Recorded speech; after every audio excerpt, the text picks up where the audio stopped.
Viðskiptabankarnir bera mesta ábyrgð á bankahruninu og efnahagskreppunni samkvæmt rannsókn sem prófessor við Háskóla Íslands kynnti í dag. Sjálfstæðisflokkurinn talinn bera mesta ábyrgð stjórnmálaflokka.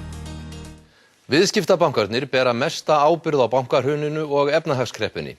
Þetta kemur fram í kosningarannsókn sem Ólafur Þ. Harðarson, prófessor við Háskóla Íslands kynnti í dag.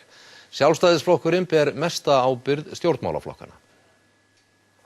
Venju samkvæmt var haldið upp á fullveldisdaginn í Háskólanum á Akureyri. Meðal annars var efnt til málþings sem bar yfirskriftina Fullveldi ríkisins, jafnrétti, stjórnlög og framtíð.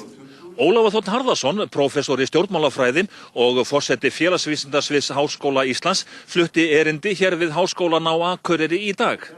Ólafur greindi frá niðurstöðu nýrrar kosningarannsóknar þar sem spurt var meðal annars hver bæri ábyrgð á bankahruninu, þar að segja hvaða stofnanir og stjórnmálaflokkar.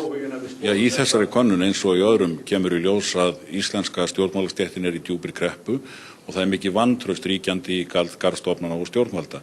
Þessi sérstaka spurningum ábyrgð á hruninu gefur til kynna að kjósendur telja að mesta ábyrgð beri viðskiptabankarnir ásamt fjármálaeftirlitinu, Seðlabankanum, ríkisstjórn Geirs Haarde og Sjálfstæðisflokknum.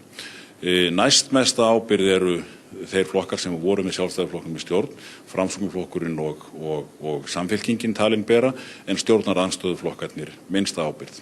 Úrtakið í þessari könnun var 1400 manns. Ólafur segir að kjósendur, til dæmis Sjálfstæðisflokks, telji að flokkurinn beri minni ábyrgð á ástandinu en kjósendur hinna flokkana og svo öfugt.